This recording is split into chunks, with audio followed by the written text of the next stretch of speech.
Alhamdulillah, alhamdulillahi rabbil ka'bah alladhi asra bi'abdihi fi laylatin mubarakah minal masjidil haram alladhi kana di Makkah ilal masjidil aqsa alladhi barakallahu hawlah liyuriyahu min ayatihi al-'azimah. Asyhadu an la ilaha illallah wahdahu la syarika lah wa asyhadu anna sayyidina Muhammadan abduhu wa rasuluhu la nabiyya ba'dah. Allahumma shalli wa sallim ala sayyidina Muhammadin nuruhu yatala'la fid dunya wal akhirah wa ala alihi wa sahbihi sadatil qadah. Amma ba'd. Fa ya ma'asyiral ikhwah rahimakumullah, usikum wa iyaya bitaqwallah faqad fazal mu'minun al-muttaqun. Hadirin sidang Jumat yang semoga dibanggakan oleh Allah Subhanahu wa taala, bersyukur kepada Allah dengan mengucapkan kalimat alhamdulillah, bersalawat salam kepada Rasulullah dengan mengucapkan Allahumma salli ala sayyidina Muhammad wa ala ali sayyidina Muhammad. Karena Nabi bersabda, afdalun nasi bi yaumil qiyamah aktsaruhum alayya salatan. Paling utamanya manusia kelak di hari kiamat di sisiku, kata Nabi, ialah manusia yang paling banyak bersalawat kepadaku, kata Nabi. Hadirin sidang Jumat serta para pendengar yang semoga dirahmati oleh Allah Subhanahu wa taala. Dalam kesempatan kali ini di mimbar Masjid Nurul Falah yang kita banggakan ini, Al-Fakir berwasiat sebagaimana para khatib yang lain berwasiat, yakni dengan wasiat takwa kepada Allah, kepada diri Al-Fakir pribadi, keluarga, dan para hadirin sekalian. Karena takwa adalah puncak daripada ibadah kita kepada Allah Subhanahu wa taala. Dan sebagaimana kita ketahui bersama bahwa sekarang adalah bulan Rajab. Bulan Rajab adalah bulan ulang tahunnya salat, karena salat lima waktu diwajibkan oleh Allah taala bertepatan pada tanggal 27 Rajab. Maka oleh karena itu berbanggalah bagi kita sebagai orang mukmin oleh Allah taala yang diberi sebuah hadiah dan kehormatan besar yang berupa salat 5 waktu. Maka salat adalah kewajiban kita, kebutuhan kita, dan kepentingan kita dalam urusan agama, dunia, dan akhirat kita. Hadirin sidang Jumat yang semoga dibanggakan oleh Allah Subhanahu wa taala. Di dalam bulan Rajab ada peristiwa besar yang kita kenal dengan peristiwa Isra wal Mi'raj, perjalanan malamnya Rasulullah sallallahu alaihi wasallam dari Masjidil Haram sampai ke Masjidil Aqsa. Sebagaimana hal ini diabadikan oleh Allah Subhanahu wa taala dalam surat Al-Isra. Allah berfirman, a'udzu billahi minasyaitonir rajim, bismillahirrahmanirrahim, subhanalladzi asra bi'abdihi lailan minal masjidil haram ila al-masjidil aqsa alladzi barakna hawlahu linuriyahu min ayatina innahu huwas samiul basir.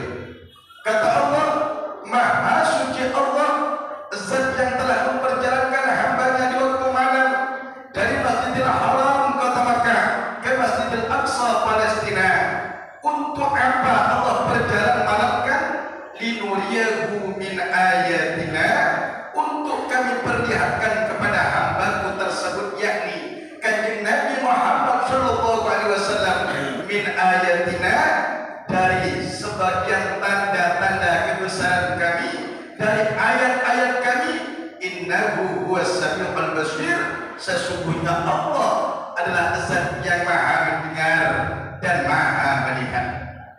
Di antara yang diperlihatkan oleh Allah Subhanahu wa taala di ketika Isra wal Mi'raj ialah ibadahnya para malaikat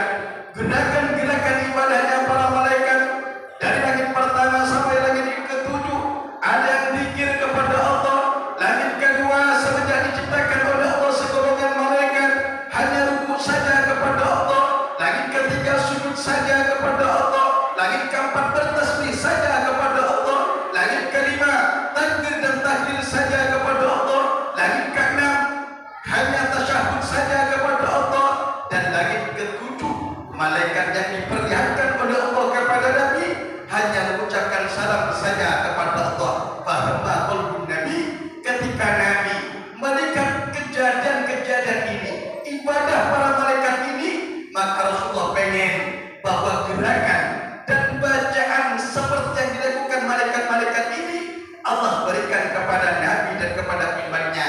Karena Allah zat yang maha tahu, maka Allah tahu apa yang diinginkan oleh sang kekasihnya.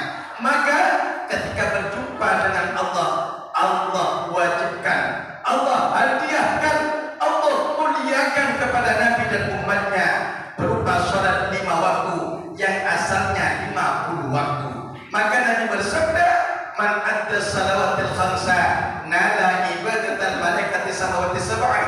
Barang siapa yang salat 5 waktu dengan baik dan benar, maka dia mendapatkan pahala oleh Allah seperti ibadahnya para malaikat dari langit pertama sampai langit ketujuh.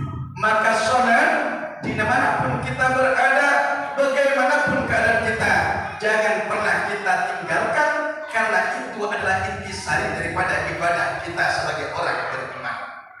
Karena di perjalanan pula diperlihatkan oleh Allah kepada Nabi, ata'ala qaumin turdahu ru'usuhum, segolongan kaum yang mereka dihancurkan kepalanya oleh Allah dengan batu besar.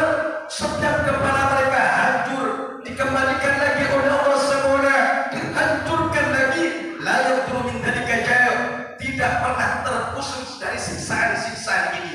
Lalu tanya Rasulullah kepada malaikat Jibril, ya Jibril, man haula? Wahai Jibril, siapa mereka yang dihancurkan kepalanya sehingga berantakan otaknya, wahai malaikat Jibril? Apa kata malaikat Jibril alaihissalam?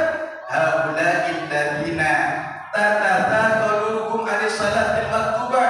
Mereka, wahai Rasul, adalah contoh umatmu yang mereka berat kepalanya untuk melakukan sholat wajib mereka. Oh, saya masih korupsi Ustaz, tetap lakukan sholat. Saya masih nakal, tetap lakukan sholat. Insya Allah masuk dalam firman-Nya Allah, inna salata tanha 'anil fahsya'i wal munkar.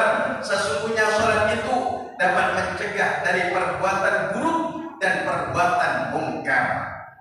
Kemudian di perjalanan lagi diperlihatkan oleh Allah Subhanahu wa taala kepada Nabi, ala qaumin ala akbarihim liqa'an wa ala akbarihim liqa'an.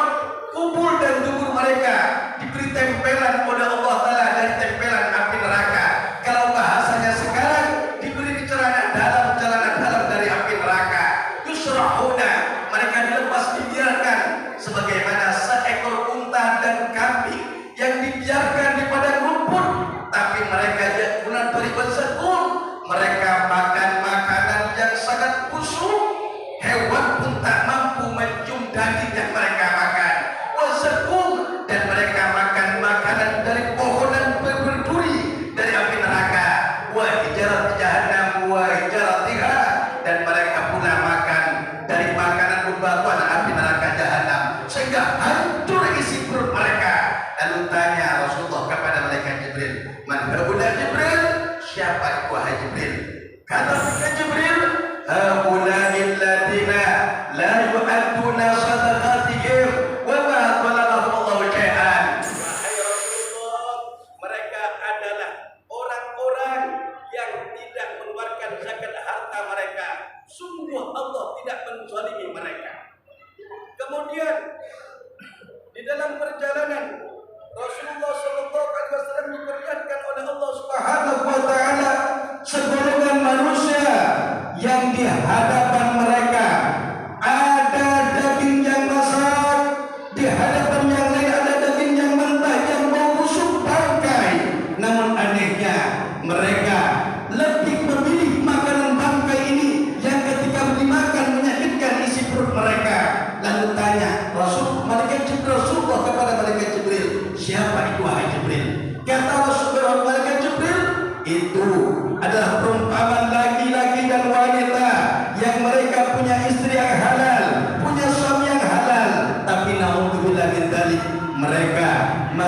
berzina dengan wanita dan laki-laki yang bukan mahram mereka.